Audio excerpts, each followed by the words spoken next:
Welcome to the Intercut podcast channel, the weekly place to hear the latest on movies, TV, and entertainment that people can't cut away from. I'm your co-host, Zachary Shevich, and joining me, leader of the Kens, it's Arturo Zurita. I already forgot what we were calling the Gosling-keteers? Gosketeers. Yeah, we are here to talk about the one and only Ryan Gosling, who, I'm not going to lie, this is actually an exciting bracket. Yeah. This is a pretty good one because usually it's like directors where they go on a streak, but this is like an actor doing completely different things. And I think we're going to have a pretty feisty top four. Yeah. Exactly, yeah. With directors, you usually get some more like cohesion in terms of vision, in terms of style, because Ryan Gosling is an actor and an actor who has remained very curious and open to different roles. We're all over the place, and we had to bring on another Gosketeer. So, hey, girl, it's Amanda the Jedi.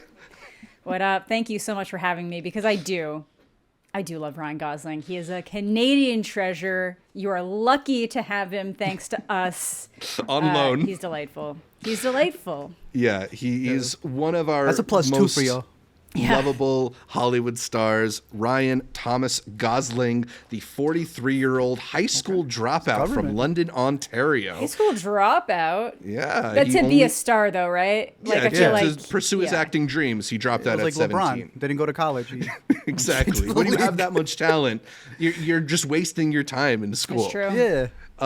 He's been on our screens for the past 30 years. Can you believe that? Since he was 13 years old. Since getting cast on Disney Channel's Mickey Mouse Club, the Canadian has played a prominent role in both major studio movies and independent features. He's been in big box office hits and critically acclaimed films, earning himself 3 Oscar nominations along the way. Damn. He's fronted a Halloween-core goth rock band called Dead Man's Bones. Shout out Papa Power. And he started a family with his one-time big screen co-star Ava Mendes. But most of all, Ryan Gosling has asserted himself as one of Hollywood's most reliably likable leading men. Amanda, as a fellow Canadian, when do you think you first saw Ryan Gosling, and when did you start to become aware of Baby Goose's potential as a movie star? I know that I would have seen him without being aware that he was a person in like that one Goosebumps episode and Are You Afraid of the Dark? Yeah. Because like I didn't know it was him, but I was like, I would have seen it. So I would have somehow encountered him without being like consciously aware of it, especially with Are You Afraid of the Dark? Then there's the one that I would have been aware of like who he is because I could look at him and say he looks the same while totally forgetting and Remember the Titans. Yeah. He's the dude that shows up. The arm, I was like, okay, cool. Totally forgot until Zach had that on the list. But I feel like the Titan. I forgot the Titan, So but, did I. Yeah, it's like, what? He's done so much. He's done so much that like literally a movie like Remember the Titans just like it's gone. I think when I probably became really aware of him as a person by name would have been when The Notebook came out, even though I didn't watch The Notebook when it came out. But that's just when like the world became aware of Ryan Gosling as like an entity. I was much more interested in my girl Rachel McAdams, also Canadian. But yeah, that's when I would have been like aware of him. And then it's just been like this growing thing. And then we get to this bracket and I'm like, I've seen like every single one of these movies except one. And it's like, I'm not seeing some movies I might have expected to see on this list. Just like a couple, but like, yeah, he's that guy. More than just we'll get there. Yeah, okay. We'll actually talk about the things that did not make our bracket, but that's the thing with Ryan Gosling. I mean, I feel like, Art, I don't know how many movies you had to watch for this bracket. I did not have to do a lot of research at all. It's normally much harder to keep up with like all the director's stuff, but Gosling has just made his way into a bunch of really notable films. I haven't seen any Gosling movies. I'm going off vibes. I'm basing it off jackets, which is like honestly the most interesting thing. When he came out in The Fall Guy and he had yet another jacket on him, so good. right? And I would have done anything for one of those. It's pretty sick. I was waiting for one of the stunt guys at the after party to put it down or something, and I was just going to be. Just run with it. Which one's better, the one from Fall Guy or the one from Drive, or the one from Barbie? I was going to say the Barbie one's definitely a competitor there, but it's hard to beat the Drive jacket. I mean, like that's still a Halloween costume, right? That's a Halloween costume. I think you could get away with wearing the Fall Guy one, like when he's in the Fall Guy. any day, and it would be cool. Yeah. Whereas like you got to be confident to be wearing the drive jacket. There's got to be something going on, and it doesn't matter how confident you are. Everybody else is still going to look at you the exact same way. You ever catch somebody wearing the drive jacket and you're like, yeah, it needs to be on Ryan Gosling. It's got to be on Ryan Gosling, unless like we saw one guy wearing it in the line to go into the Fall Guy, and I was like, that's acceptable. That was acceptable. Okay. That was cool. But like, yeah, it's got to be an occasion. Whereas like you could get away wearing the one from Fall Guy. Yeah. Definitely. Yeah. Arturo, what is it about Gosling specifically that you feel like makes him such a star? Like, does he have a quality that separates him from the Ryan Reynoldses or the Matt Damons of the industry? Yeah, I look at him and I think he's still 10 years old. I see a child. Smile. That's, yes. Ryan Reynolds, adorable. Like, you have all these new stars. They're great. Some of them are very macho. Some of them are very sarcastic. A lot of them are very likable. But I see this man, and I think he excelled in Ken because you see that kid still in him. It's still that damn Musketeer, dude. Yeah, I was comparing the run that Emily Blunt did with The Rock and how, like, horrendous that was and how mean they are to each other. Still funny.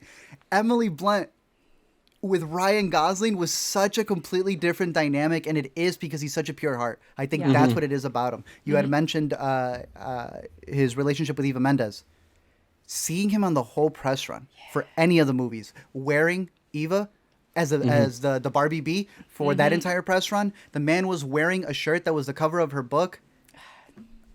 You can't not love it. It's beyond the movies. Yeah. Yeah. He's so cute. No, I mean, he does feel like a really genuine guy, but he's also just got this really charismatic quality to him. Like he's great opposite Emily Blunt and able to just go back and forth in that banter style. But like he also has this real sweetness to him. And when he is forced to get emotional in a movie, like you feel it. I think something that's kind of funny in watching a couple Ryan Gosling movies in prep for this bracket is how unafraid he is to go into like his upper register. Like even in a role like Place Against the Pines where he's like robbing banks, he's screaming and his voice is cracking, and it's that kind of like that childlike freeness to a lot of his performance. He's got this I want to say it's almost like a Robert Pattinson-esque devilish quality, but he's got maybe a little bit more of like the leading man kind of grit to him too.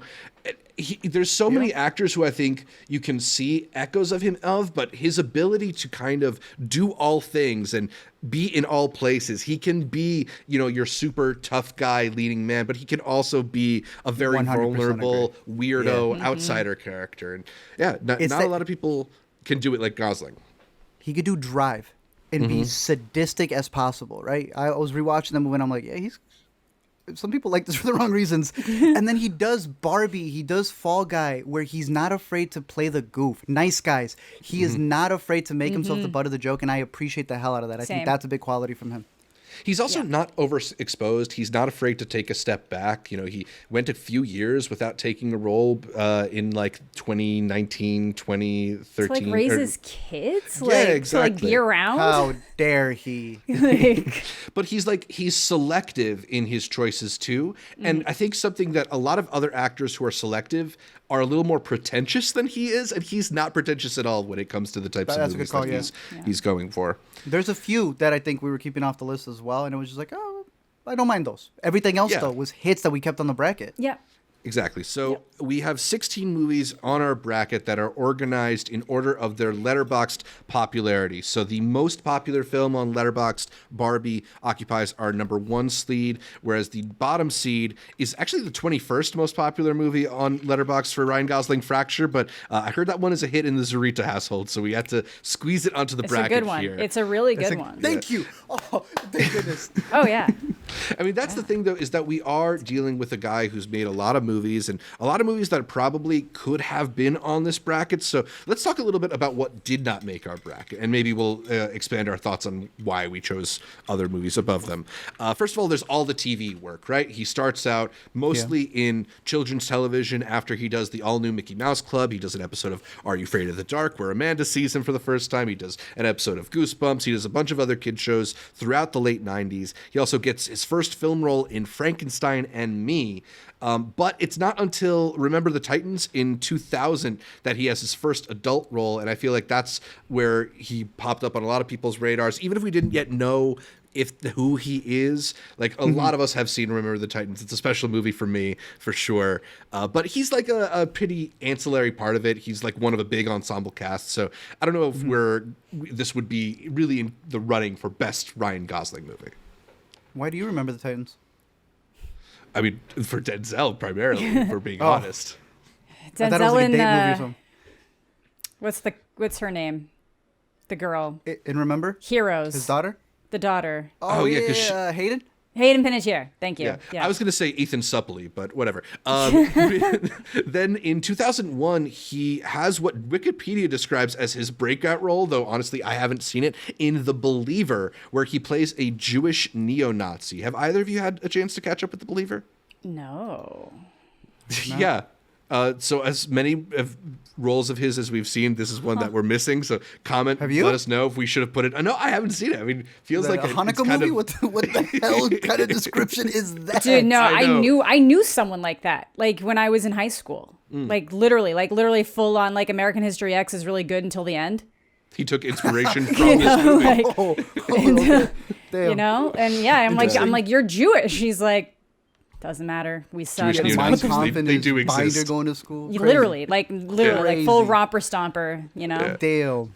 So Yeah. if you've seen The Believer, send us an email, Let us know intercutpod@gmail. Yeah. Let us know down below. We're curious about it. He ends up in Murder by Numbers in 2002. Co-stars with Sandra Bullock, and after the movie, he and Bullock start dating despite their 16-year age gap. She's a Whoa, good really? scout of talent. She spotted him early. Wow. Amanda, I see you Okay. got the DVD. I do. I had to hunt this down one year, I remember, and I don't know if it was worth it, but Show him the security. what? Show him the security belt. So yeah, it's one of these ones. It's back when you had to pick between widescreen and full screen, and it was like one of Snaps these, the open. mostly cardboard top. It's I great. thought John Krasinski describing video stores was a throwback, but Yeah. the moment she pulled out with one of those, Snap. I'm like, damn, we have to describe discs, but the disc cover? It's like, you know, when like you had to always do a physical release for things, but there's just Yeah. some things they didn't care about. You got this treatment. That one right there. Yeah. In 2002, he does The Slaughter Rule, and in 2003, he does The United States of Leland. I personally haven't seen either of these. I don't know if they're standouts for either of you. No. But then in 2004, he does The Notebook, which is chronologically the first movie on Seen our that one. bracket. That one launches him. He becomes a huge star after that. And he starts popping up in a lot more. We didn't put Stay from 2005, All Good Things or Regeneration from 2010, Gangster Squad or Only God Forgives from 2013. Any memories of any of those movies in particular? I remember really wanting to see Gangster Squad and it being disappointing. Yeah.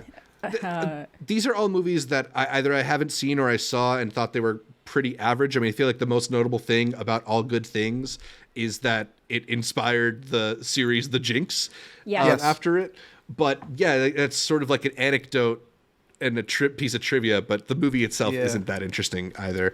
I'm happy for, what's the Tommy Gun movie that you just said? Gangster Gangsters- Squad? Yeah, Gangster Squad, because it's him and Emma Stone. So it's like Yeah. a prefix to La La Land. Yeah. Right. And then Only God Forgives is the opposite. It is Yeah. the fallout from Drive. Yeah. Also in 2013 is the publication of Ryan Gosling Won't Eat His Cereal. The start of what becomes a career full of Ryan Gosling Yes, sir. as a subject of memes. Do you have Take a out favorite Barbie. Ryan Gosling meme? Take out Barbie, put that bad boy in. Yeah. That's true. It's a good meme. Yeah. He That's also a great later meme. would recreate it for after the creator of the meme passed away, I believe. That was And a he- sweet yeah, moment on and the internet. Yeah. Yeah, damn that man, bro. When he finally ate his cereal, yeah, that was beautiful. And again, speaks to his pure heart. In 2014, we don't have this on the list, partially because he's not in it, but he writes and directs Lost River. I don't know if you guys saw this movie with Matt. Yes, Yeah, with Christina Matt Smith Hendricks, going, look yeah. at my muscles, look at my muscles. yes. While he's riding in the pickup truck. Yeah, Holy weirdo smokes. movie. This is like when he's full in kind of like Nick Winding Refn, like outsider Swing, action movie mode. yeah. It feels very much in that kind of mold. I don't think the It's- movie's that successful, but It's not. It's made not it. a good movie. It's interesting. I don't hate it because like you could tell that he was like hanging out with Papa Win Refn and was like, let me do something similar. And it does. It feels like a fan film of a Refn movie from the guy who's been with him. It's don't buy it, but if you could stream it, it's shot well. Yeah, doesn't make sense. Interesting. I'm a little surprised he never returned to the director's chair. He did Lost River, bro. Like at that point, he said no, thank you. Yeah. In 2017, he would make Song to Song with Terrence Malick. I think it's not really considered among Malick's most interesting movies, but it's notable that he was in one. He also was in The Gray Man in 2022, and that's the most popular movie according to Letterboxd that we are just not putting on the bracket. Thank you for the love of God. It would be an easy choice, whatever is matched up against the Gray Man. I don't think any of this. Gray Man. Yeah. He put Gray Man versus the Gray Man, and they both lost. So he's gone. I do think it's like an interesting movie to note, though, because one thing that is kind of cool about the career that Gosling's charted himself is he's, for the most part, stayed clear of like the big IP movies. He's never been in the MCU. He's never done a DC Universe movie, and in some ways, it feels like him deciding to work with the Russo brothers is him being like, I'll take dip a toe into big blockbuster filmmaking without, attaching myself to the MCU. It just turns out didn't really work that well. No, he chose a better one. He chose a better one after. He did. Yeah. Yeah. And we should also mention his many appearances on SNL. He has kind of turned himself into like a pretty legendary recent guest host. Who's been at the center of several iconic bits. Is there a favorite SNL segment that of yours that he's been on? I think you're going to mention it. Well, I mean, recently a lot of people really love the Beavis and Butthead one. It's fine. It's good. They overdid it, bro. He went dressed up as Beavis to the red carpet. On the red carpet. And I'm like, damn, dude, that Papyrus. I was going to say, Papyrus. Papyrus? Yeah. Papyrus, sorry. Yeah. That's how you say it, Papyrus? Yeah, Papyrus. Have you not watched the skit? Not in a little while. I always say Papyrus. That's fine. I think that one's good. I think his monologues are also pretty decent because even Jake Gyllenhaal, this last one, he came out and called out Ryan Gosling as well. It's like, this man's coming 5 times. They got me for the 49th, not the real one. I think that one. I'm trying to remember what else he did recently. He was in, I believe, the first Close Encounters sketch with Kate McKinnon, and he was like breaking a lot in that. Yeah, and that's turned into a really iconic character for her too. Mm-hmm. So yeah, he's at the center of a lot of really good SNL episodes. It kind of taps into his skill set too. He's so comfortable and willing to be ridiculous characters, but very funny, good timing. I'll throw in the Oscar bit. I don't know if you're going to mention that one, but that speech with him and Emily, that was one of the best ones from this past Oscars. And finding out that he wrote it himself, like, good guy. Yeah. All right, so those are the films and TV shows and SNL appearances and whatever that did not make our bracket. Let's talk about what is actually on this bracket, because we've got 16 incredible film roles from Ryan Gosling, 16 really interesting movies. I feel like everything on here is at least good, at least watchable, if not great. And there is a lot of great stuff on here too. We'll be bouncing around the first round a little bit just to talk about things a little more chronologically. So let's start out with the matchup between The Notebook and The Place Beyond the Pines. The Notebook is a 2004 romance based on the Nicholas Sparks novel of the same name, starring Gosling opposite Rachel McAdams as a young couple who fall in love in the 1940s while their story is read by an elderly man from a notebook in the present day. The Place Beyond the Pines, however, is a 2012 epic crime drama directed by Derek Cianfrance. It's a triptych of sorts telling a story about fathers and sons on different sides of the law and the legacy of violence in their lives. Gosling stars alongside a pretty incredible cast in this one, with Bradley Cooper, Ben Mendelsohn, Rose Byrne, Mahershala Ali, Bruce Greenwood, Emery Cohen, Dane DeHaan, and Ray Liotta. This is also the movie where he met his current wife, Eva Mendes. Mm-hmm. Place Beyond the Pines, really great film. I feel like as much as I like the movie and as great as Gosling's in it, he's only in about a third of it. So if we were choosing like the best movie, I might personally vote for Place Beyond the Pines in this matchup. But if we're choosing the best Ryan Gosling movie, I lean a little bit more towards The Notebook. Art, I know you're a big fan. You're getting the side eye. You're getting the side eye from the boy. You're a big fan of Place Beyond the Pines. Are you going to vote for this one here? Why'd you do this, bro? Why'd you have to do this first round pick like this? Yeah, why this? this? Come on. Why this? We got to make some This is tough not how it decisions, works. and we better start out with them early. Yeah. This is tough. Place Beyond the Pines.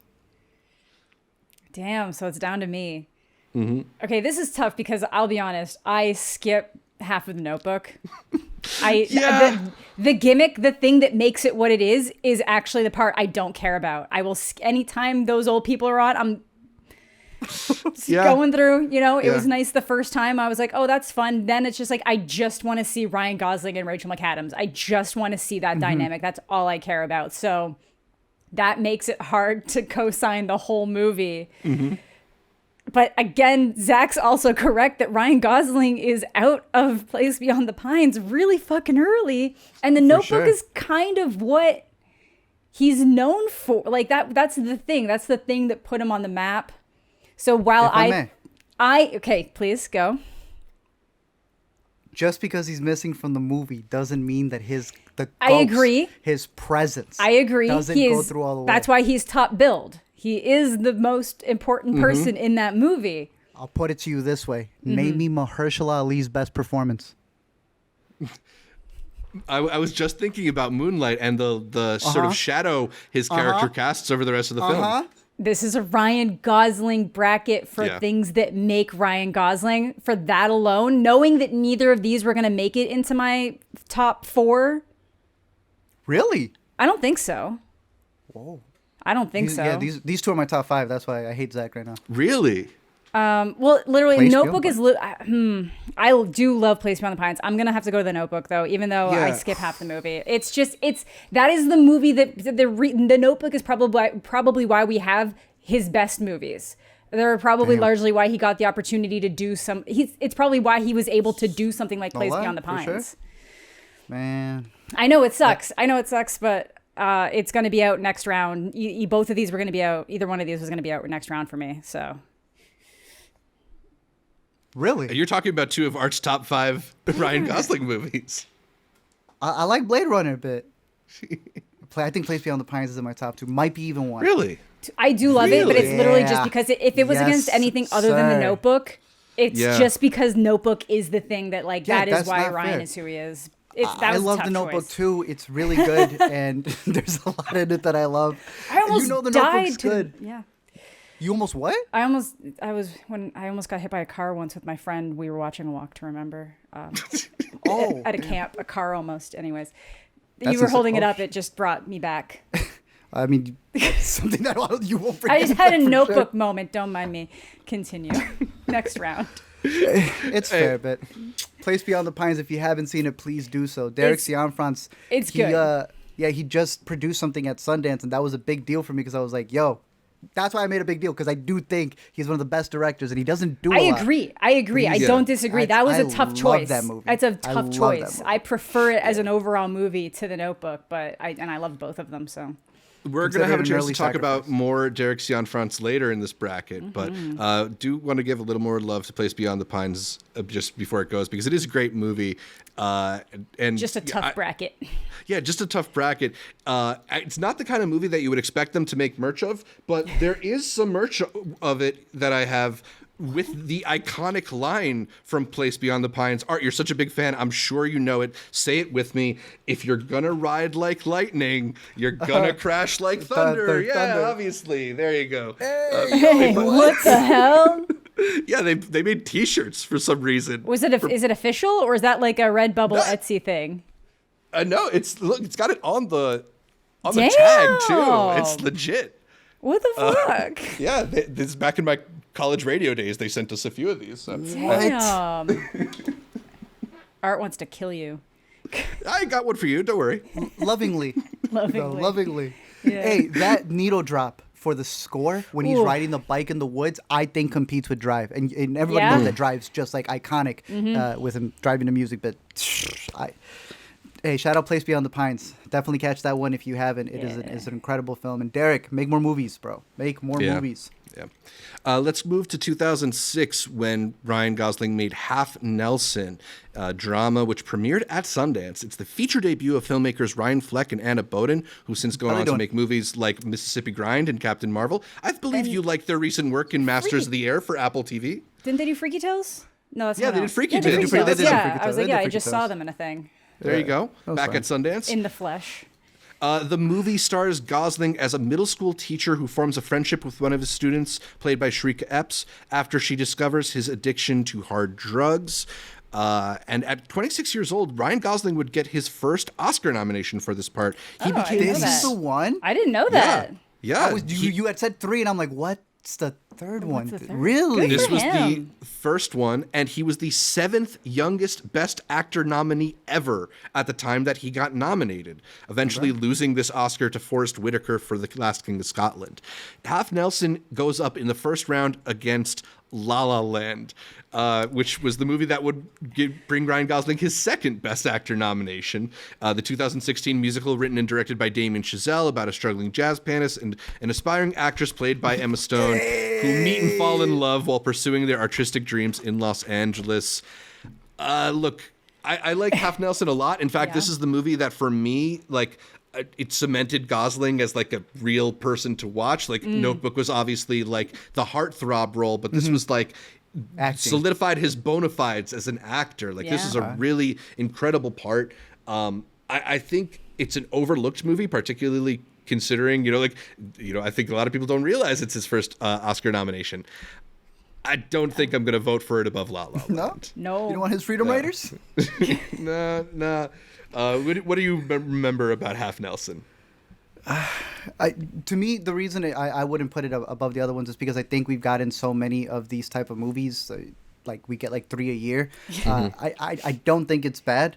Again, I didn't realize he got an Oscar nom for it. I do think it's the best that this crew has done, the directing duo.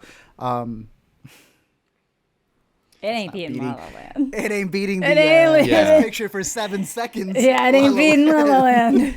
Yeah, I think this movie is like a little bit better than your average like Freedom Writers, or what's the new one with Eugenio Derbez teaching people? I know exactly what you mean. Radical. Yeah, Teacher. Radical. Yeah, Radical. Isn't it just Radical? Radical. Oh, I was mentioning another one, The Teacher, and there's so many that come out. I think it's a little better than your average one, but it's definitely not like the most unique and nowhere near the level of La La Land, so La La Land will advance in this matchup. Our next matchup is between 2007's Fracture, which is a psychological courtroom thriller about a man played by Anthony Hopkins who's arrested for shooting his wife, who then engages in a battle of wits against a hotshot district attorney played by Ryan Gosling.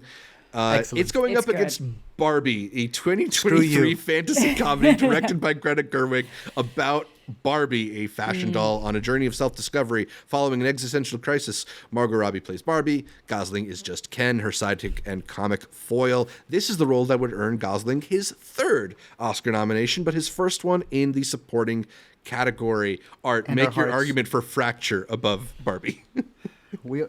Our household owns 2 copies of Fracture. It's one of the early movies I gave Alina when I was putting her on to a bunch of old classics and stuff. It's good. There you go. Yeah, that's exactly what it looks like, bro. Yeah, it's good.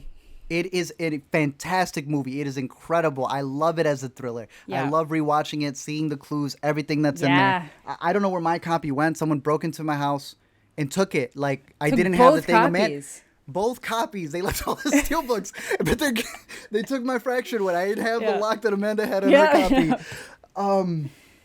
It's really good, and I implore people to catch it. I'm sure it's streaming somewhere. I really love it, but to go with what you guys were saying, I won't deny it. I'd argue it for Pine, but here in that movie, he is solid, but the standout is Hopkins. Yeah. It's what he does. It's how he controls the movie. So I gotta go Barbie. You know it's Barbie. Yeah, you already. Yeah. Yeah. What if I had come in real life? No, I do love Fracture. I'm glad you do. Yes, I do. I really, really love Fracture. I think it's good. I think it is kind of one of those like overlooked crime thrillers that like people love that genre, but for some reason, like I feel like that gets forgotten in the grand sphere of things. Like it doesn't have the legacy of like a Primal Fear. Yeah, Primal Fear was the one I was thinking of. Yeah. So yeah, it is very good. So definitely recommend checking it out if you're a fan of those movies, because I would say it's like more of the highlight. Like the 90s, early 2000s had like a slew of them. Some of them are real good, some of them are real bad. This is really good, but you know, Barbie can't like, come on. It's next level. The Ken roll, like he did that, you know? He did that. So it's got to be Barbie. Yeah, Art mentioned that he has 2 copies of the DVD. I feel like cinephiles of a certain age probably have this because I feel like it's a lot around the time that a lot of blockbusters were closing down, and you can see that Ryan's got the. Yeah, I don't know where my disc went though. To be honest, I just have the case of Fracture now. Who is going around? Who's taking Fracture? Somebody with the treasure trove of Ryan Gosling DVD. Just real quick though, I do want to talk about like old DVDs and stuff. So like you mentioned Primal Fear. I have Primal Fear that came in an evidence bag. Yeah, I have. That's something we're losing is the creative packaging. Like, do you remember the Memento thing that looked like a case file? Yeah, that was 7. That was 7. I think both of them have that. Probably, yeah. My Zodiac one came with blood. And then I get Zodiac on Blu-ray, and it's like somebody took a heat gun to it, like the plastic's all fucking shrinkled, and I was like, what the hell? They did, yeah. We used to actually have some taste. Yeah, we used to make things in this industry. Yeah. In this godforsaken Now I'm world. like falling to my knees because Challengers is only coming out on regular Blu-ray. Really? Yeah, I think someone will snap it up and do like a proper 4K, but as of right now, it's only releasing on Blu-ray. What the hell? That's an MGM movie, dude. What? I know. makes That's no to be fair, sense. Kino had to pick up Bottoms, and that's an MGM movie. So we'll see what happens. Someone will pick it up. God bless Kino. Yeah. Yeah. All right, let us continue. Yeah. Well, Fracture in 2007 is an interesting point for him too, because coming off of his Oscar nomination for Half Nelson and his fame for The Notebook, he's now, you know, somebody who can top line a movie with Anthony Hopkins. He's reaching a new stratosphere of celebrity. He's also a guy who can get a weird indie movie made like 2007's Lars and the Real Girl, a dramedy from future I, Tonya and Cruella director Craig Gillespie. It stars Gosling as a sweet but awkward young man who develops a romantic relationship with a sex doll named Bianca.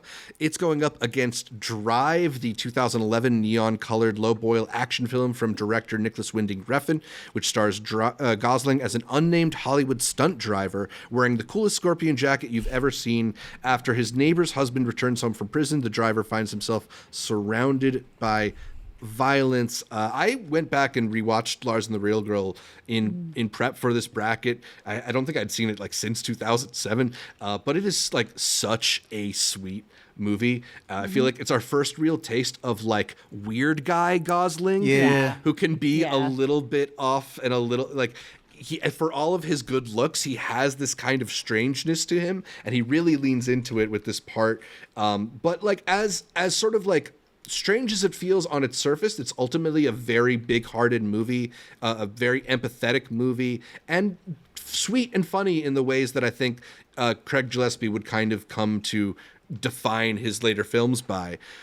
I am not the biggest Drive fan in the world, so I'm going to go with Lars and the Real Girl here. But I suspect that I would be the only one, unless Amanda really loved her rewatch of Lars and the Real Girl. No, that was my first watch. For whatever reason, that was the only movie on this bracket I hadn't seen. And that seems weird because it is one of those ones that everybody's seen, but it just missed. I just hadn't gotten around to it. It's one of those ones that's always been like, oh, I should catch that. So I did really enjoy it. I wish I was from the tropics like Bianca. That's so fun, you know? But like Drive. Yes, sir. You know, it's Drive. It's cool. It was the first time it showed like how much he could do without saying anything, which when you're Ryan Gosling and you're so charming when you say things and it's just like, you know, you're just like this adorable dude and then he can still pull off this like badass ultra violent guy that does so much without actually really doing that much. It's got to be Drive. Yeah, I feel like the best actors like to challenge themselves by taking away some of their best assets. That's why you see so many like good-looking actors try to ugly themselves up. Yeah. And here, you know, you have an actor who with the incredible gift of gab. He's so good delivering a line. But what if he had almost no lines to deliver and he still is incredible? Yeah. Yes, sir. One last bit on Lars and the Real Girl. He would end up getting a Golden Globe nomination for Best Actor in a Musical or Comedy, as well as a SAG nomination for Best Actor, although the movie only got nominated at the Oscars for Best Original Screenplay. But Gosling, aside from those 3 Oscar nominations, he's got a pretty solid history with the Golden Globes. 6 Golden Globe nominations in all. 4? We'll get to those because the next category is Blue Valentine, the 2010 romantic drama written and directed by Derek Cianfrance again. This one shifts back and forth through time following a couple played by Gosling and Michelle Williams through their courtship and eventual breakup of their marriage several years later. Gosling would get a Golden Globe nomination for Best Actor in a Drama for this, while his counterpart Williams was nominated for both the Globe and the Oscar. It's going up against The Big Short, a 2015 comedic drama based on the true story of the hedge fund managers and financial experts who predicted the 2007 crash of the American housing market. Gosling plays the film's narrator and a salesman at Deutsche Bank, who is one of the first to understand the analysis and short the unstable housing market. These are 2 incredible movies. This, for me, is the hardest first-round matchup. Both of these are in my Gosling top 5. And maybe if I was like a brave enough person to rewatch Blue Valentine, I would choose it here. But I have that movie. Keep that movie away from. How are you? How are you? Like I wasn't good. I'm like sitting there, and I was like, I don't like this. I don't want this. I don't. I'm like skipping through some parts. It's like drives by the dog. I'm like do, and I'm just like, the bathroom scene in the future. Like I'm just It's not hard. an uncomfortable It's movie heavy. to watch, as great and as affecting as it is. For sure. I'm going to go with The Big Short here. I'm curious to see what the 2 of you say. Same. This one's tough because I made the argument about The Notebook, but it's and like technically his performance in Blue Valentine is better, and this is his version of like trying to make himself ugly, and he did make himself look like this like sleazy guy who's given up. He shaved his hair back, he looked the part, but The Big Short is one of my most rewatched movies. It's just one of those ones I can put it on anytime and enjoy it, do whatever. It's just such a good movie. So just because I don't know if I'll, I reminded myself today why I haven't watched Blue Valentine a second time. So maybe we'll have to go The Big Short. Yeah, maybe we're all just chicken, but yeah. It's they're both good movies. As you get great. older, you revisit them both, and you're like, so that's what the stock stuff was, and I understand it more and more each time. And then Blue Valentine, it's like, that's what you want to avoid in a relationship. This hurts. I remember when that movie came out, the push for it being NC-17 because of how far they took certain scenes. And I just remember that being like a fascinating take of like what can be covered can affect the rating. Just I don't know. It's an interesting breakdown if you go check that out. The fight that they had for its rating. Yeah, but it speaks to just how much of like an open vein that movie is, and how it really resonates in just such an uncomfortable way. Yeah, too real. It's too real. It's too real in its depiction of tumultuous relationships, but they're so incredible in it, and there's a chance that like this is the better Gosling performance in Blue Valentine. Oh no, it is. It is. It is. It is. Yeah. So that's why I had to say it's like it's honest, hypocritical for me to make arguments in other places for performances, but like I'd The Big Short. Gotcha. Place Beyond the Pines. Moving on. Let's go. All right, let's talk about 2011's The Ides of March, which is a political thriller from writer-director George Clooney, co-written by the acclaimed playwright Beau Willimon, who would go on to create House of Cards. Gosling plays a junior campaign manager in a cutthroat race for the Democratic presidential nomination when a scandal begins to emerge involving his boss, played by Clooney. The film also stars Philip Seymour Hoffman, Paul Giamatti, Marissa Tomei, and Jeffrey Wright, as well as Rachel Wood. damn. It's a stacked cast. It was that stacked? It was that Yeah, stacked. I feel like on paper this should be one of the greatest movies of all time. And I like, remember the theater I saw it in, they kind of should just try to make this movie again, bring all the same people back, and just give it another shot.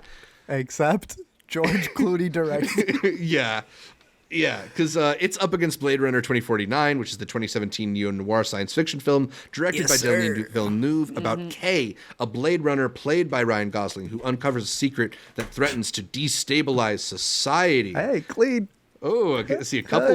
We twins. Actually, I copies forgot. of- I forgot Come on, my bro. what? Where's that? Yeah, where's Zach's? Also, I forgot my. We're gonna Big have a Royal Short. Flush right My here, Big bro. Short. I gotta order my copy still. I guess I don't know. damn. And, hey, no steelbook. It got to be the slipcover. Yeah, I mean, I don't hate Ides of March. It was underwhelming. I liked it quite a movies bit. better. I remember liking it quite a Yeah, bit when it came out. It's fine. It's a solid thriller, a solid political thriller. Feels like it just could have been better and maybe Yeah. should have been better. But it's not the level of classic that Blade Runner 2049 is. No, imagine that directed by God, what's this guy's name again? Adam McKay. Gillespie. Yeah, Adam McKay. When Adam McKay is that's Adam hitting McKay. like this, Yeah, you're right. when he's hitting Yeah. like this, not when he's hitting like imagine an Ides of March directed by Or- Adam McKay being Or at his speaking best. of Bo Ides of March, Willimon don't look making up. House of Cards, what if it was directed by David Fincher? Yes. Oh God. Right? That'd be too good. Too good. Yeah. That'd be crazy. Yeah. But yeah, it's gotta be alas. Blade Runner. It's gotta be We're- Blade Runner. That was yeah. such a. It's Denis, and it's like such a spectacle, and it's so good, and it's such a solid sequel to something that like was kind of this big thing, not big thing in the 80s, but just kind of like it's one of those movies, and you're Iconic, taking yeah. iconic, and you're taking it from a director who's also iconic for a lot of different things, from an author who's iconic for a lot of things, and building on that in the way that I don't know if anybody other than Denis can do in that like sci-fi fantasy realm that he's been proving time and time again. So it's gotta be Blade Runner. Yeah. The Ides of March was also a movie that got Ryan Gosling nominated for Best Actor at the Golden Globes. That's the 6 nominations there.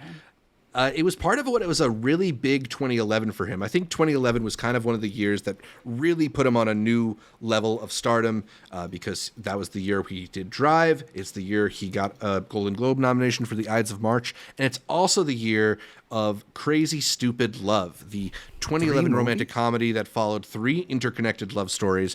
Gosling plays Jacob Palmer, a confident Lothario who takes pity on a recently divorced middle-aged man named Cal, played by Steve Carell.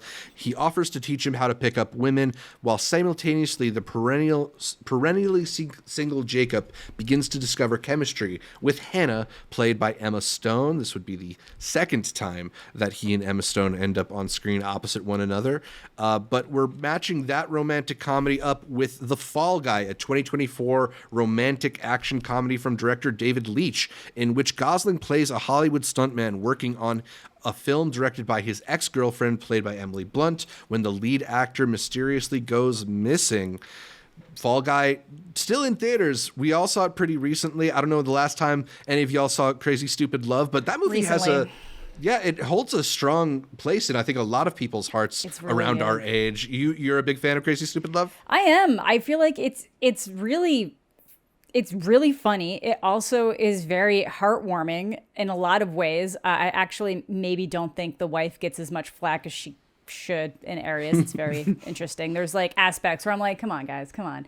But it's really good. And then it has the whole twist, which I usually get most people with, but like I watched it with my mom. She hadn't seen it like back around Christmas.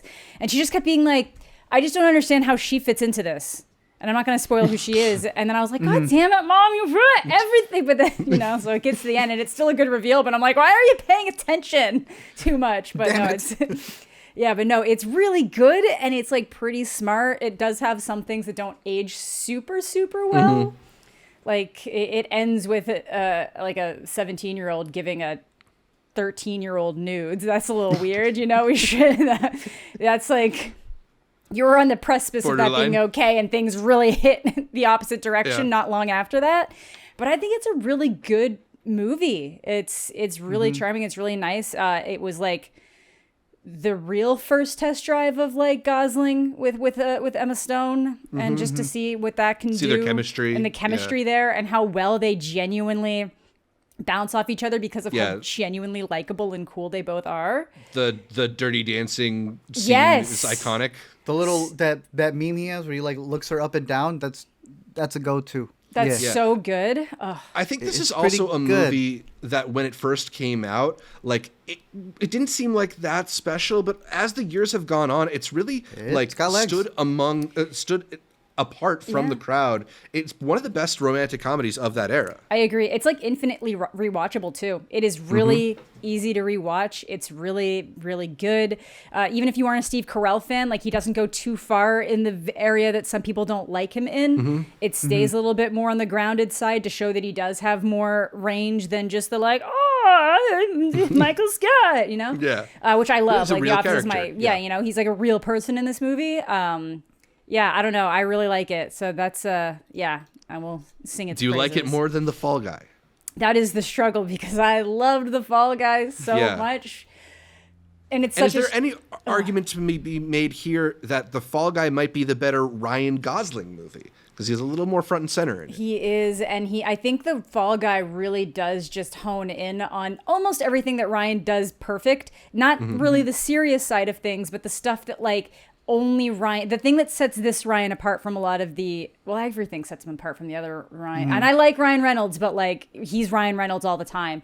But you know, he's so charming. He touches on the nice guy stuff where it's like, I'm really goofy and I'm going to let people beat me up and be a loser. But then like he's still a little bit cooler in this compared to that, unless he's talking to Emily Blunt. And then it really lets that perspective, like, it's good, and he's really good in it, and it's a bummer that it's not doing super well in theaters. Like apparently it's on VOD tomorrow.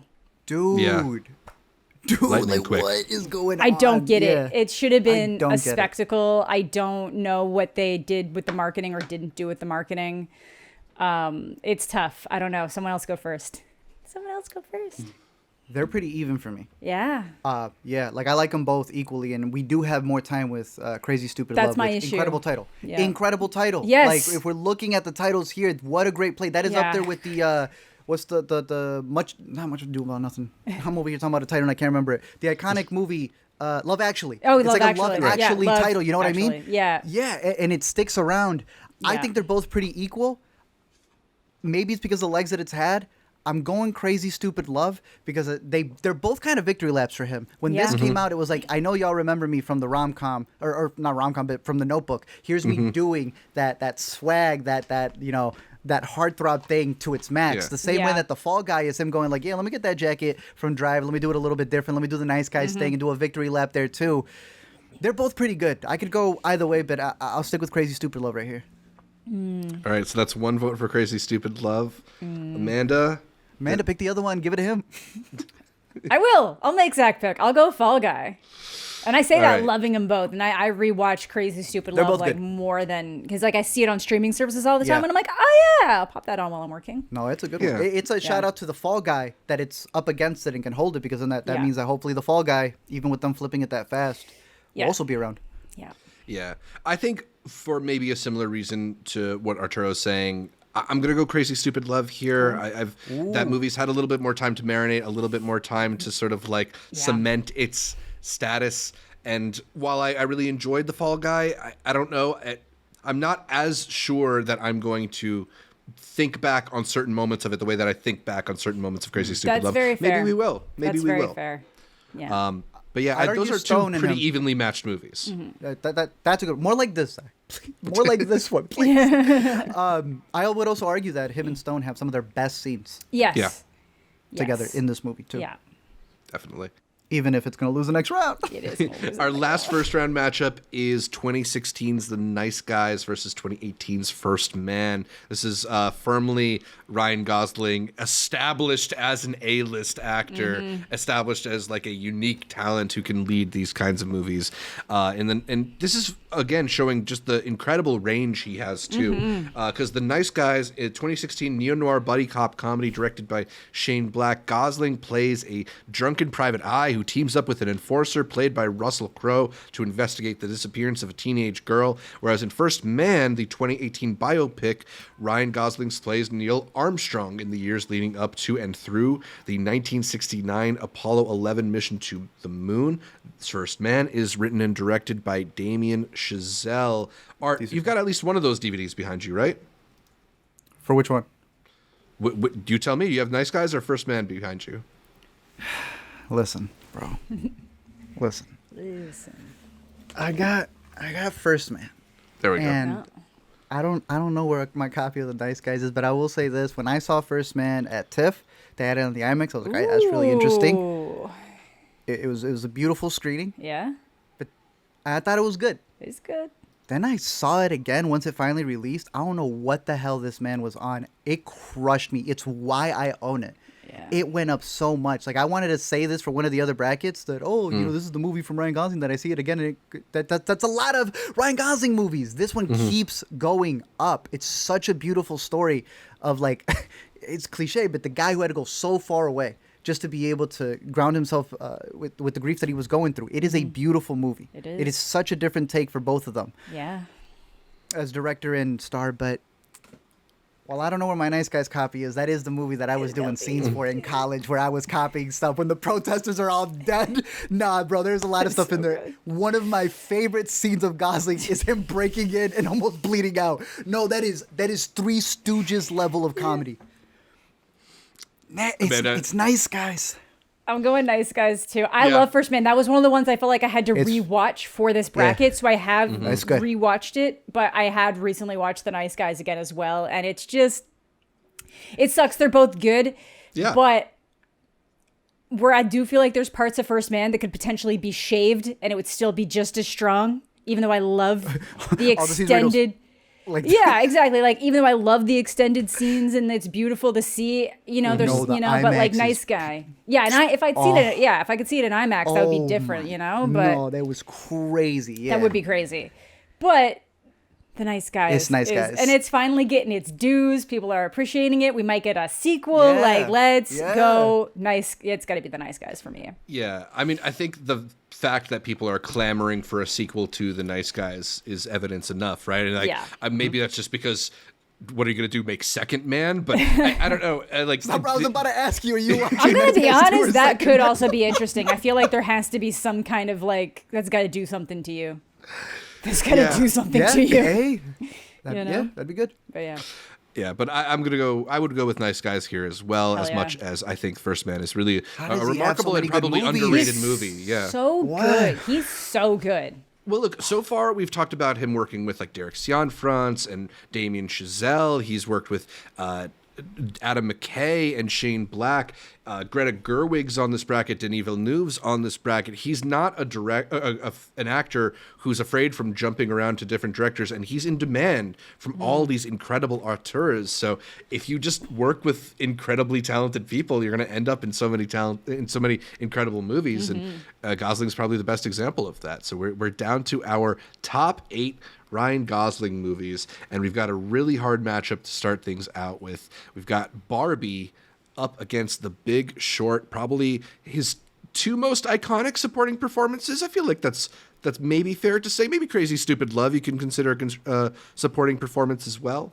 But he's a lot of fun in Barbie as the foil to the Dreamland in Ken. He's also incredible in The Big Short, playing the narrator, breaking down the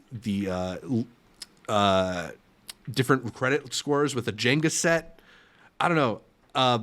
I'm leaning towards The Big Short on this one.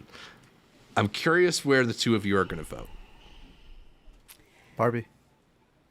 It's okay. I'll be the tie. This is tough for me for a couple. So Barbie is the better Ryan Gosling performance. Big Short is the better movie. Mm-hmm. But he talks stocks in Barbie. Remember, he goes and he learns. It's true. About the it's true. He learns basically the same role. You brought him back to Barbie. Man, this is tough. I'm going Big Short. I'm going Big Short. I love it. I love The Big Short. Like Same. That's one of those movies. I'm like, I say it and I know I sound like the frat douche bro, like dude being like Big Short's better than Barbie, but like. As a woman. Ken's playing right now. Ken's playing as a woman. I think what I'm do you allowed. have against women? Do we have to talk to Hillary Clinton? I don't know. She's in it too. They're both in The Big Short. Here's Margot Robbie in a tub. I'm a feminist. I'm a feminist. No, they're both really good, and it's tough. And I do, and he's really good in both. It's tough. He's probably better in Barbie, but I think The Big Short is a better movie. So. I didn't have time to rewatch all of The Big Short, but I did rewatch Jack to the Tits. Yeah, tits. I used that in my Love Lies Bleeding video. There we go. Yeah, I mean, both really incredible roles. I think, like Amanda, it's just I think I prefer The Big Short as a movie a little bit more. It's tough. Maybe a lot more. So good. I honestly, that could be a coin flip, and I probably should have gone Barbie, but then I look to my right, and this is what I have with me. So I can't believe y'all hate women. I know. Yeah, sorry, Greta Gerwig. We'll get you on the next one. Let's talk about The Nice Guys versus Drive. Really couldn't be more different in terms of Gosling roles. We did talk about the motormouth versus the like silent strong type. Ooh. Art, I can see that you're really conflicted This is here, so hard. I'm going to make you go first. Oh, this is hard. Nice Guys. Ooh. All right. Is there a main reason? Why do you have against Nicholas Winding Refn? Besides his aura, I think The Nice Guys grows every single time that I watch it. Whereas Drive definitely hit this peak that I would argue hasn't diminished as many people have said going back to watch it. But I think it's kind of been, and I don't see it as a bad thing, kind of like Fight Club. Some people dismiss Fight Club because of the fan base that it's gotten. Yeah. I don't want to do that to Drive, but I don't get extra stuff out of Drive on rewatches like I do with The Nice Guys. That's fair. If that makes any sense. No, that I think makes everyone's firing on all sides. Look, if you ask me tomorrow, I might switch because now we're talking about my Mount Rushmore and it does include Drive. It does include The Nice Guys. I think Angry is great. But dude, Drive's got our boy. What's Oscar Isaac's in there? Yeah. Yeah. Hendrix is fantastic when they're doing the getaway scene. Good. Someone talk before I change my mind. Well, I know that Zach's going Nice Guys because he doesn't like Drive. So it's not my favorite. Yeah, it's not your favorite. I don't think it's like terrible, but like I think its pleasures are more aesthetic than the characters personally, and the characters I disagree, in the though. Okay, fine, but the characters in The Nice Guys are incredible. Unbeatable. Yeah, and I won't disagree there. Yeah. Yeah, let's I do like the energy in Drive, but let's give it the Nice Guy sweep. Drive is fantastic. Wow. It is fantastic, and it has 40 dislikes right there for what we just did. I know. Some bros. I know, but we already knew it wasn't going to be our top one. I think we all know where this is going. Maybe I'm wrong, but I feel like I know where this is ending. But Drive is great. I love it. This is another one where they're kind of neck and neck, and depending on what mood I'm in, one could win out over the other. But like if I just think about the stuff that I really value from Ryan Gosling, it's like it's how he acts in The Nice Guys, it's that it's his willingness to be that guy. It's the same thing with the Fall Guy. All these action stars are usually clamoring over each other in their fucking clauses that like by the end of the fight, even if I get hit a lot, I can't be the loser. Right. Ryan's like, I'll be the loser, let's fucking go. Like yeah. All right, so I think that's a clean sweep, as Amanda said, for The Nice Guys. Our next matchup is Blade Runner 2049 versus The Notebook. We're all these matchups are like so hard to compare roles, and I think, like Amanda said, there's like aspects of The Notebook that just are not that like well executed. Yeah, a lot of the pleasures of The Notebook are really like the vibe and just the dynamic between them. I feel like even aspects like it leading to one of the most iconic moments of the MTV Movie Awards, right? With them doing the running kiss. Yeah. That's part of like what we collectively remember about The Notebook, even more than we remember the movie itself. That's so fair. I'm going to go with Blade Runner here.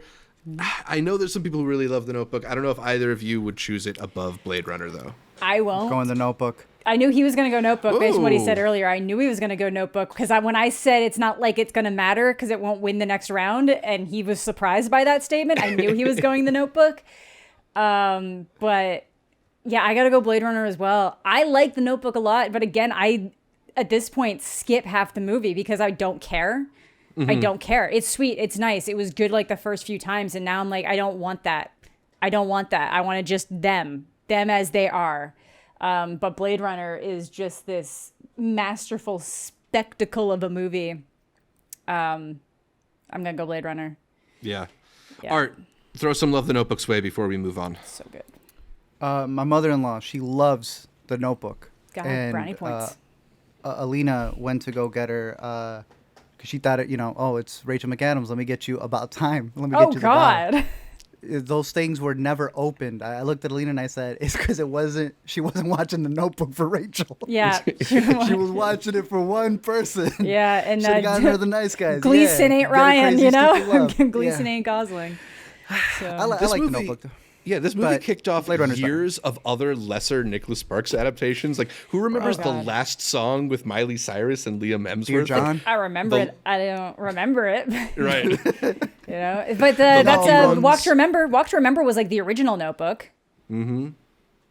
That was the original Notebook. That was like the first. Lucky this ain't in this bracket. It's good. It's good. I'm with you. That's the Yeah. That's one, bro. good. No, Maybe we should do a Walk to Remember pod at some point. No. We need to do a Nicholas Sparks bracket because like you just said, that whole era right there. Yeah. I cannot think of not going on a date and this man being the person whose movie Right. was up there on Yeah, screen. there was like the John Grissom era of like the Right, 90s and crime then- thrillers, and then it moved into the Nicholas Spark rom-com era.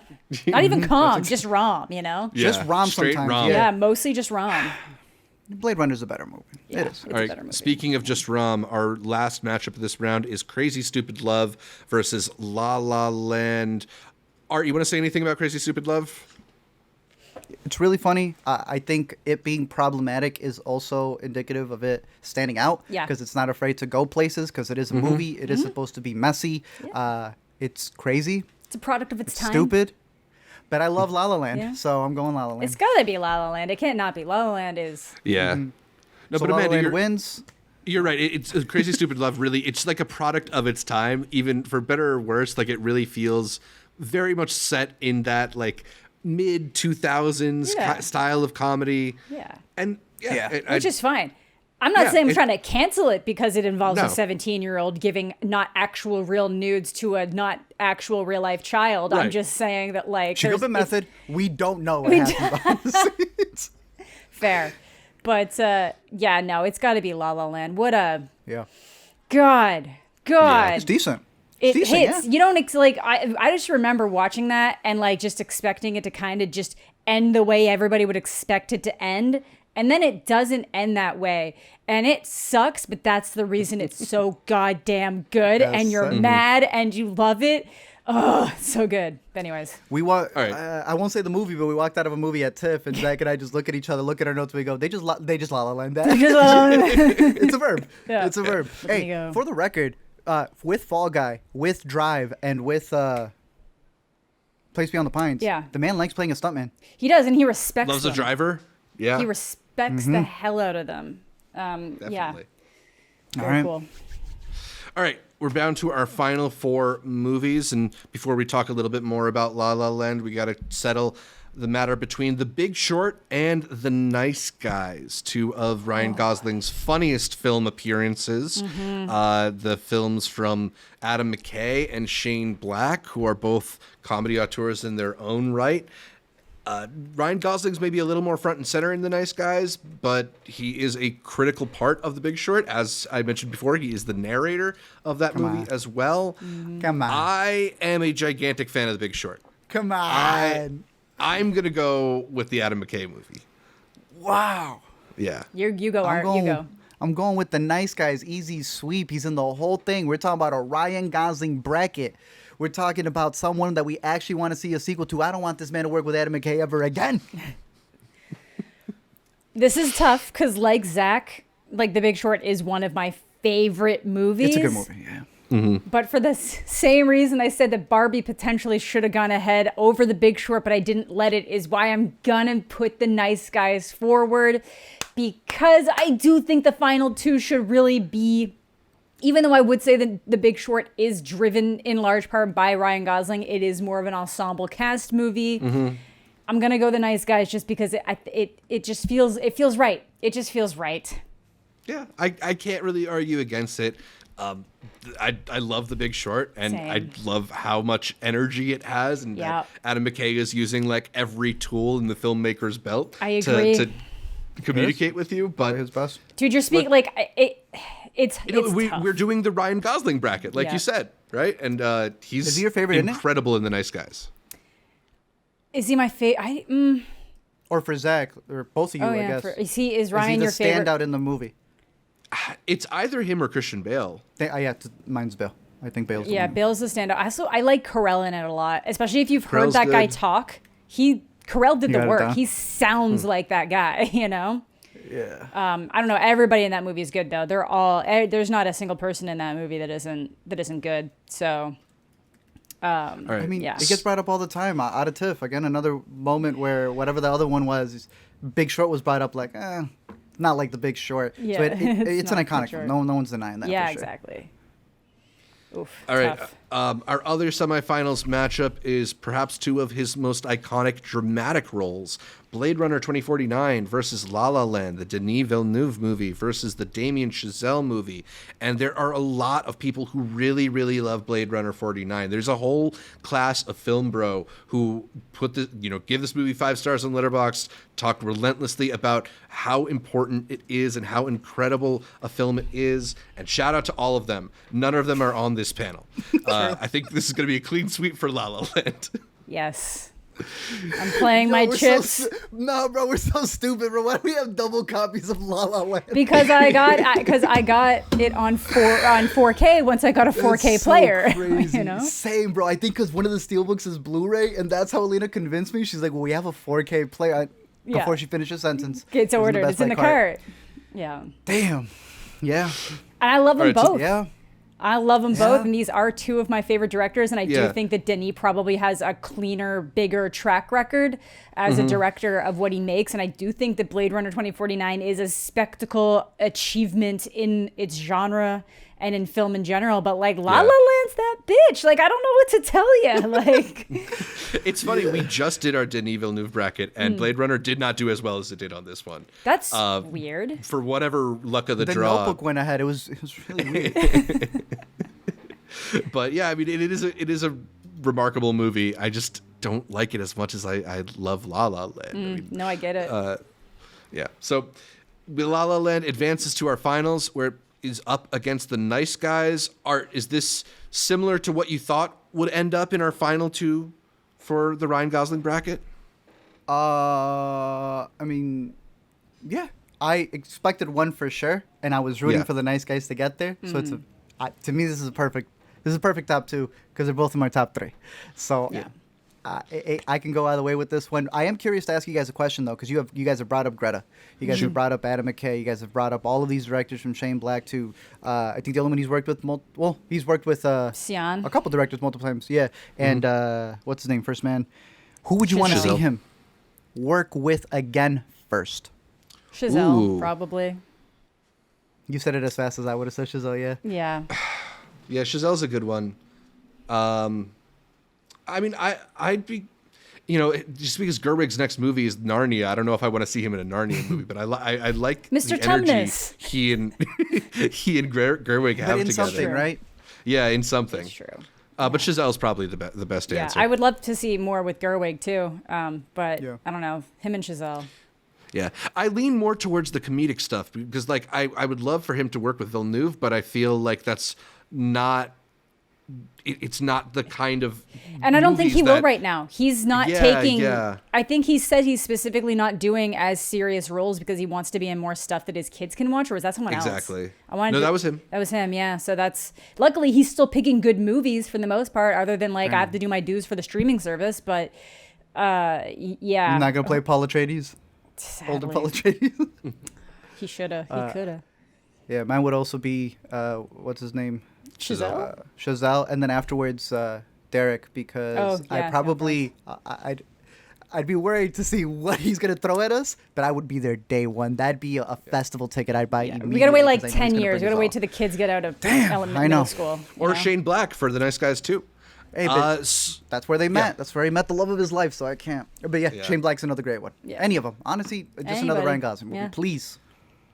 All right, so is anybody going to go with The Nice Guys in this No, matchup, or are we just sorry. It's another queen? It's kind of. I'm sorry. It's got to be La La Land. I'm Yeah. sorry. It's so. It's We're not, so and good, we're not and he's so pulling. good. We're not pulling a. Actually, Yeah, the it's nice guys. That would have been funny, but I can't even joke about it. Yeah, I don't have an envelope to grab to It's make La the La. joke with. La La but- Land's a It movie is that, La like, La. if people I know who won't like it, like my parents would be like, "Should we watch that?" I'd be like, "No," because you're not Yeah. going to ruin it for me. Get out, Right. go away. Hold up the copy you got, Amanda. So I had just heard a story that he said, right? Oh yeah, with the. The hand. Bro, explain it since you got it. So it's like, okay, so you notice how Emma's hand is going like up when she's It's putting in her the arm same out. direction as her arm. Like Ryan it's thought a it would be continuous cool. line. Yeah, Ryan thought it would be cool to do with this instead. Like a little Like more of a flick flat, of the wrist. like more of a flat. Yeah. But then when his arm's extended, it just kind of like does a weird, like it doesn't go out like this. It just does a little. That guy, and he brought it up, and no one had noticed it, and now everybody has the complex about it. I think it's fine. I think it's nice, and he just kept being like, people kept telling me it wasn't a good idea, and I just did it. Kept doing It's it. one of He those looks at the things. poster and you can't unsee it. It's one of those things where, like, if you're the person, of course, that's the first thing you see. Yeah. But No one we would have else. never noticed had he Yeah, never pointed it out. no. Never. It's iconic to us. Yeah, it's one of the Yeah. best. But no, La La Land easy. I remember, dude, I paid $50 for opening night Chicago tickets to go see that movie. Ooh, I don't blame you, man. Alina sent me like our Snapchat anniversary picture for that. We're so corny, bro. We went dressed in their colors too. Like I don't even know if we did that on purpose, bro. So cute. But that's that movie. That's that movie. I'm gonna try and get that picture off Alina so I can put it in the edit. I've never seen it in theaters. Really? Oh, for real? Yeah, that's my. you I got two I copies, woke what? up the day after the Oscars, and I hadn't seen Moonlight or La La Land, and You was were like, asleep that long? yeah, and I'm gonna watch it. And I watched it while I was at work on my laptop. And it like And it hits. still Good love ever hits since. because if a Yeah. movie is good, it will hit even if you're watching it on a Amen. phone, on an iPad. You can say, I wish I had seen it for the spectacle of that event, and that's why I wish I could have seen it. But it's still such a good movie that it doesn't matter where you watch it, it's gonna be effective. So Yeah. I feel like there's a lot of very silly criticism that's been thrown at that movie's way, and people trying to assert that it's trying to do things that it's not trying to do at Yeah. all. I think a lot Apples of and people like oranges, just yeah. take that movie a little bit too seriously, and it is just such a delight. It's such a like a sweet story, and in terms of realizing like an old-fashioned Hollywood movie musical, it feels like this perfect homage, lovingly crafted, so much flair, so much like beautiful beautiful sequences, and that ending of course just hits so hard. It feels like it's kind of as Art was mentioning, it's kind of like become its own definition of its style of ending. Other films try for it. I don't know if anybody Yeah. does it quite the way that La La Land does. not after Every time- because it hits such a triumph. And then you get to the future, and your brain's already creating what it is, and it doesn't matter if it didn't, because then they're gonna show it to you so they can take it away again. Yeah. Oh my god! One of the best It's a really good soundtracks movie. too. Yeah, it's so good. It's I'll always a throw go-to it to on throw like pretty regularly. Like I'll just throw it All on, the and time. it's so fun to Yeah. sing to. But like The I'm first time that oh. Art and I met in person, I visited Chicago. We were driving around Lakeshore Drive with That the La is La true, Land yeah. soundtrack on. Girl could be the one. It's incredible. cute. And even just the instrumentals itself, the score. It's one of those when every time a film student gets to see that first whiplash panning bit for the Yeah. jazz bit, Yeah. and they realize that's what they want to do for a living. Yeah. It's just that movie. good. Culturally, everything, the whole thing with the Oscars, it's the test of time for sure. Yeah. So I think we all probably assumed La La Land would, if not win this bracket, at least be a strong contender for it. But Art, you talked about Ryan Gosling Mount Rushmores. Do you have your Mount Rushmore, your top four? I got mine in front of me if you aren't ready. I think I'm going with some pebbles on the ground for the Notebook, Blade Runner, and Fracture. So some loving, the souvenir section of the park. But my top four is gonna go Drive, Nice Guys, and then I really do have these tied. I'm always flipping between them. La La Land and Place Beyond the Pines. Okay. Those are my top two movies right there. Nice. Amanda, you got a top four? This is tough, and this is subject to change because I wasn't prepared for this. Yeah, sorry. We're gonna go La La Land. We're gonna go Big Short. We're gonna go The Nice Guys, and we're gonna go. Did I say The Nice Guys? Yeah. Yep. What the fuck am I missing then? Blade Runner. Barbie, Blade Runner. Valentine, Goosebumps Blade Runner. episode 5. Blade Okay, Runner. okay. Yeah, Goosebumps. That one episode of Goosebumps where he's like, yeah. I'm going to Remember the Titans. No, I'm going Big Short, La What La is Land. it with the Titans? I need to know. Big Short, La La Land, Blue Valentine, and then I think I'm gonna go Place Beyond the Pines, maybe Barbie. Nice. That Run that fits back? Slot's heart. Big Short, La La Land, Blue Valentine, and then either Barbie or Place Beyond the Pines. That's my top 5 at Wow. least. Okay, with Big Short Yeah. being your top. Yeah, Big Short's number 1 for me, but La La Land, right up there. Honestly, yeah. Yeah. What do you want to see Ryan Gosling do next? We've seen him do a bunch of stuff. Amanda, he's talked about not wanting to take on anything too heavy, but would you like to see him in a superhero movie? Do you want to see him do another musical? Will he ever reunite with Emma Stone? Hopefully. Retroactively, I really wanted to see him in Lovely Bones. Yeah, you talked about that before we started streaming. Yeah. That's like the missing performance, right? Like It we is. haven't seen the full body transformation. Yeah, that because a they lot were of like, they actors do. fired him on the spot because like he was like, Such a I funny look. story. I know he's like they got fired day of, and it's like he gained weight because Peter he was Jackson, like, right? Yeah, and he's like, I'm Yeah. 26 years old. I don't look like I can be this person's father. I need to like make myself look more rough, and then obviously Melted ice losing your cream, daughter, drank melting the ice cream and drinking it, and then got fired on the fucking spot and replaced with Mark Wahlberg. Can you imagine being Peter Jackson though, right? You cast Ryan Gosling, and he pulls up, never letting you know this was the decision he was going to You make. thought you got a heartthrob, and you.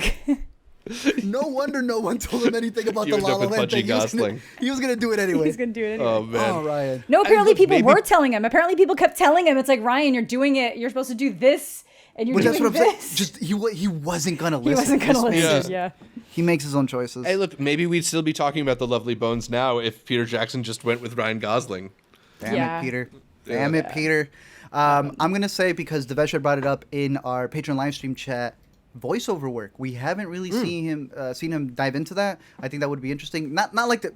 I'm anticipating it like crazy, but I want to see him venture into new things. Maybe play a villain, maybe do something Yeah. that's been A out of his villain would wheelhouse. be cool, but I had a villain as my thing too. Like, where is his Calvin Candle? Right? Like we've seen DiCaprio do that in Django. I'd love to see Gosling really lean into That'd be like an scary. evil kind of character. they should have. Can he? They should have. Nice. Who played the bad guy in Stanley Tucci? They should have fired Tucci and then put Gosling in you as go. the child abductor. There you go.